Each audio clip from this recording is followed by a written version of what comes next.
Hello friends, welcome back to the new video. In this video guys, we are going to talk about guys how to unpair Bluetooth speaker to our Realme phone. Guys, you want to unpair this speaker to your phone, so guys you can unpair.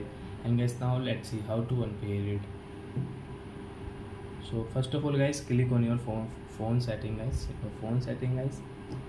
Tap here, and guys you can see your Bluetooth setting. So guys tap here.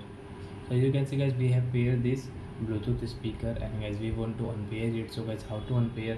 So you can see guys this icon guys, tap here, and guys you can see disconnect, unpair. So you want to unpair, you want to disconnect. So as I told guys how to unpair, so guys click on unpair option, then it will unpair to your phone.